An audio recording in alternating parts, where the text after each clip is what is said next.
Hello friends, welcome back to my YouTube channel Raftaar study. आज हम पढ़ेंगे ग्रोथ स्टोरी ऑफ पाकिस्तान। हमने प्रीवियस दो वीडियो में डिस्कशन कर चुके हैं कि चाइना की ग्रोथ स्ट्रेटजी क्या रही थी और इंडिया की क्या रही थी।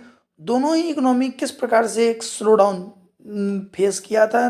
दोनों ही देशों ने किस प्रकार के सिचुएशंस उनको ग्रोथ में क्या कर रही थी, प्रॉब्लम्स एक हिंड्रेंस बन रही थी, किस प्रकार से समस्याएं उत्पन्न हो रही थी। और हमने तीनों ही देश में सिमिलरिटीज भी पढ़ी थी। दोनों ही वीडियो हमने नहीं देखी हैं तो डिस्क्रिप्शन बॉक्स में आपको लिंक मिल जाएगा। तो आप पहले पढ़ेंगे आज हम growth story of Pakistan. Pakistan की क्या ग्रोथ स्टोरी रही थी।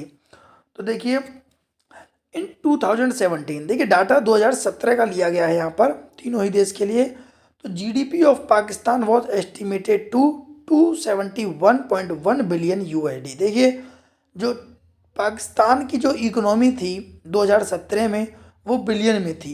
इंडिया और चाइना की दोनों की ट्रिलियन में थी। उसमें भी चाइना की ट्रिलियन में थी, 12 के करीब थी। इंडिया की 2 पॉइंट कुछ में थी। और अब चाइना पाकिस्तान की कितनी है, 271 बिलियन यूएसडी है। बाकी दोनों की ट्रिलियन में थी। तो ये काफ़ी ज़्यादा पीछे था पाकिस्तान, ठीक है। बट ग्रोथ स्टोरी तीनों ही देश की सेम रही थी। देखिए जो 1947 में पाकिस्तान भी आज़ाद हुआ था और इंडिया भी हुआ था, और 1948 में कौन हुआ था, चाइना हुआ था। अब पढ़ते हैं हम, Pakistan achieve a break through in growth rate in the mid of 80s। It was a consequence of economic reform. क्या था, पाकिस्तान ने अचीव किया था, एक ब्रेक थ्रू अचीव किया था जीडीपी ग्रोथ में इन द मिड ऑफ 80s।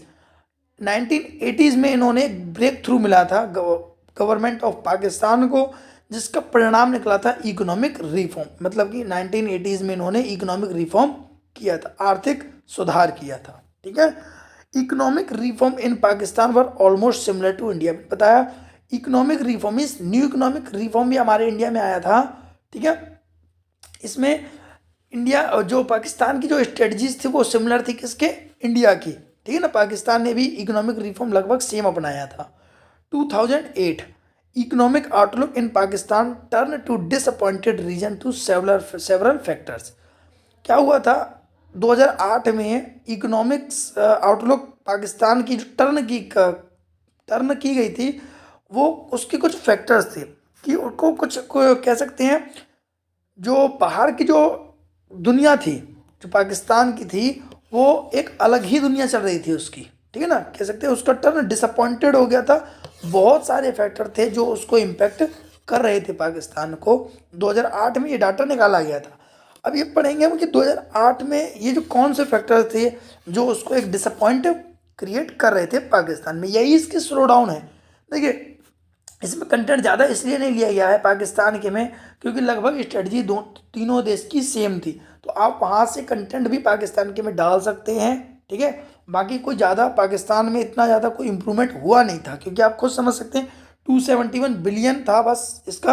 कोई ज़्यादा इसने कोई चीज़ एडॉप्ट की भी नहीं थी। हाँ 2-3 प्रोग्राम जरूर चलाए थे, बट वो ज़्यादा इतने इफेक्टिव फेमस नहीं थे, ठीक है।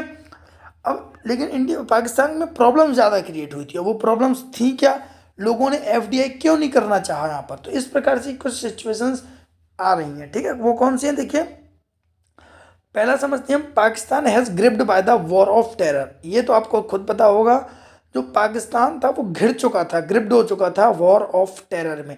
मीन्स इसके आतंकवादी हमला जो किया जाता है वो आपको पता है पाकिस्तान से ही ज़्यादा क्यों होता है। तो जो टेरर ऑफ वॉर था वो उसमें पाकिस्तान घिर चुका था। And reduce the business confidence of the domestic as well as foreign investor. देखिए बिजनेस कॉन्फिडेंस क्या होता है, यहाँ पे जो शब्द निकला है, बिजनेस कॉन्फिडेंस का मतलब होता है कि इन्वेस्टर्स हैं वो आपके बिजनेस में पैसा लगाएं तो क्यों लगाएं, ठीक है। आपका कॉन्फिडेंस है कितना बिजनेस से रिटर्न लाने का। वो कॉन्फिडेंस जो पाकिस्तान का था वो रिड्यूस हो चुका था due to the terror war, ठीक है। जो 26/11 का हमला भी हुआ था उसके तहत भी कह सकते हैं हम, जो बिजनेस कॉन्फिडेंस था वो गिर चुका था पाकिस्तान का। डोमेस्टिक मतलब कि घरेलू में भी as well as foreign invest, बाहर के लोग भी यहाँ पर इन्वेस्ट करना नहीं चाहते थे। अब कोई इन्वेस्ट करेगा नहीं तो ग्रोथ किस बात की होगी, और ग्रोथ नहीं होगा तो किस बात की स्टोरी, ठीक है ना। That is by the content of Pakistan, growth story of Pakistan is lesser than the China and India. ठीक है, अब आगे समझते हैं। Corruption and political stability are the other factors to economic stagnation of the economy of Pakistan. देखिए, corruption तो India में भी है, पाकिस्तान में भी है, कुछ ज़्यादा ही था। तो करप्शन एंड पॉलिटिकल इनस्टेबिलिटी दोनों में ही पाई गई थी, हमारे इंडिया में भी और पाकिस्तान में। आर द अदर फैक्टर, ये भी दूसरा एक फैक्टर था जिसकी जो वहाँ की पाकिस्तान की जो इकोनॉमी थी वो रुक गई थी। स्टेगनेशन मतलब रुक गई थी इकोनॉमी ऑफ पाकिस्तान, पाकिस्तान की अर्थव्यवस्था। The average annual growth of GDP, इसके एवरेज एनुअल जो ग्रोथ था जीडीपी का वो 3.7 पाया गया था 2008 में टू 2006 से 2008 के बीच में 3.7 था, और 2017 में ये ग्रो कर गई थी 5.3% से। ठीक है ना। Owing to slow GDP growth, the low level of income, Pakistan economy has almost sunk into a low growth trap. देखिए क्या है, स्लो जीडीपी ग्रोथ, जो हमारा जो जीडीपी ग्रोथ था स्लो था वहाँ का पाकिस्तान का, तो इसकी वजह से जो इनकम थी, इनकम लेवल था, पर कैपिटल इनकम कह सकते हैं, वो बहुत ज़्यादा कम था। तो Pakistan has almost economy sunk into a low income. वहाँ की जो चाइना की जो पाकिस्तान की जो वहाँ की लो इनकम थी वो लोगों की कैसी हो चुकी थी, बहुत कम हो चुकी थी, लेस हो चुकी थी, रिड्यूस हो चुकी थी, और वो एक ट्रैप में फंस चुका था। ट्रैप मीन्स समझ रहे हो आप, ये कह सकते हैं एक ऐसा ट्रैप था जिसमें जो डेप्ट ट्रैप बोलते हैं इसको, एक तरीके से मैं शब्द निकाल लूँ यहाँ से, तो डेप्ट ट्रैप क्या है, जहाँ पर क्या होता है, ये डेप्ट ट्रैप पॉलिसी है वो चाइना ज़्यादा अपनाता है। एक शायद प्रीवियस ईयर एग्जाम में एक क्वेश्चन आया था कि बैड डेप्ट ट्रैप पॉलिसी क्या है, बैड डेप्ट ट्रैप पॉलिसी क्या है, और चाइना इसको किस प्रकार से यूज़ करता है। ठीक है, तो देखिए है क्या, यही बता देता हूँ। जब ट्रैप शब्द आपका निकला है तो एक स्टोरी भी अच्छी है। बैड डेप्ट ट्रैप पॉलिसी का मतलब है चाइना क्या करता है, जैसे मान लीजिए पाकिस्तान को उसने कुछ बिलियन डॉलर पैसे उधार दिए, मान लीजिए $100 बिलियन उधार दिए, किसने, चाइना ने पाकिस्तान को। और ऐसा स्टोरी हुई भी है, मैं बना भी नहीं रहा हूँ, ये स्ट्रेटजी है भी वहाँ की चाइना की, ये आज भी फॉलो करता है चाइना। तो हमने क्या कहा, चाइना ने पाकिस्तान को $100 बिलियन क्या दिया, उधार दे दिया। ठीक है ना, आप ध्यान से समझना, यहाँ से ये 100 बिलियन उसने क्या कर दिया, उधार उसको दे दिया पाकिस्तान को। अब होता क्या है कि अब जब चुकाने की बात आती है, और देखिए जब चुका तो पाएगा नहीं पाकिस्तान, आपको खुद पता है ये बात तो। क्यों पता है, क्योंकि इकोनॉमी जब ग्रोथ नहीं करती है तो पैसा आएगा कहाँ से।